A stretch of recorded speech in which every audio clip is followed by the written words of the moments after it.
Hey, it's Hunt. You found Hunt on Saints. We're talking black and gold football. Do us a favor. Hit the like button, share your comments below, and hit that subscription button so you can get all of our content. Enjoy. I want to talk a little Saints here in hour number 2. And there is a piece up on ESPN.com ranking the NFL teams under 25 talent.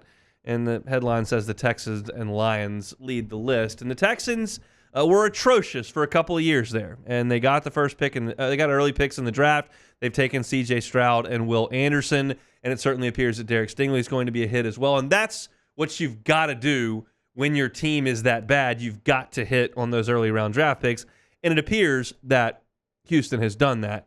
And it doesn't guarantee future success, but you feel pretty good about it. And we know that the Lions have done an exceptional job of drafting with some of their awful teams, which has been a problem for the Lions for years and years and years. They've missed on a lot of draft picks over the years, and then they've hit on some draft picks who have retired in their prime, which also hurts. But they've taken Penei Sewell and Aiden Hutchinson. Sam Laporta's been a hit for them. Amon-Ra St. Brown was a great find. Jahmyr Gibbs is a guy that they took early in the draft, and that's a really good young core, and we expect those two teams to be really good. I'm not breaking any news to you here that the Saints are not high up on this list. In fact, the Saints are way down toward the bottom. I'm shocked the Saints aren't at the bottom of this list, quite frankly, when you look at their roster and what it is composed of. But they're not dead last. They're actually 30th on this list. The Raiders are worse, and the Dolphins are worse. The Raiders are rated as no blue-chip players under the age of 25. They've got two notable graduated players on this list, Dylan Parham, who's a guard, and Aiden O'Connell at quarterback. And Miami is dead last here. And the Dolphins have been good. They just don't have any players who are under the age threshold here. But look, Jalen Waddle's still a young guy. Austin Jackson still a young guy. Jalen Phillips, Cater Coe is older. And they don't get any credit for Devon Achane, who's only 22, because he hasn't been a full-time player for them based on injuries and what have you over there. So, look, this is not a list that suggests that the teams who have under 25 really good players are awesome and the teams that don't are terrible. That's not the point of the list. In fact, there are some shining examples while that's not true at all. The Eagles are 29th on this list, and they've had a really good team. It's not a crime to have good 28-year-old players on your team. I mean, the Chiefs are right smack dab in the middle of this thing, and they've been the best team in football because they've got a phenomenal quarterback that they can lean on far more than anything. The Chiefs here are number 14. They're only blue chip players who are under the age threshold here are Trent McDuffie and George Karlaftis. Look, we all think that they've got a pretty good thing that's going on currently in San Francisco, and the only guy they've got on this list is Brock Purdy. They're 23rd on the list. But here's the point I want to make by looking at this. It's easier to create a really good team if you're high on this list because you've got these really good players on the cheap. You know this. And that has to be New Orleans' goal number one. The Saints can't fix their issues in free agency. They don't have the money. The Saints have to fix their issues in the draft and hitting on picks. And the more Trevor Pennings you take, the worse things are going to get. You know this. The more times you take Isaiah Foskey, the harder it is to come back from this.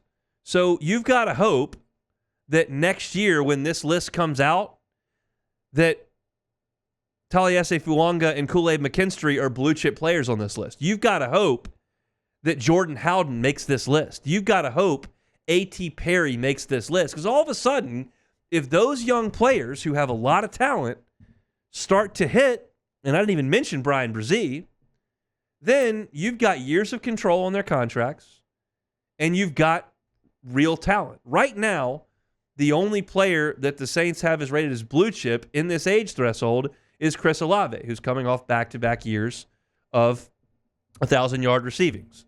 Now, there are some guys who are just over the threshold who are very good players. Cesar Ruiz is a good player.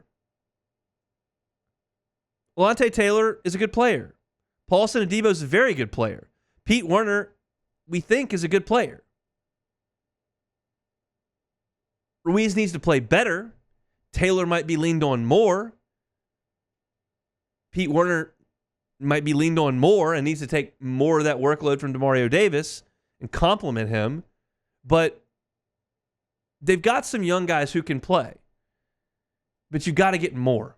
The Saints need to have 4 or 5 of these blue chips if they're going to climb out of this quickly. Now, you start talking about taking 5 years to fix this. Well, I don't care. I'm talking about the way to get this done quickly. And the way to get this done quickly is to use draft picks and hit on them.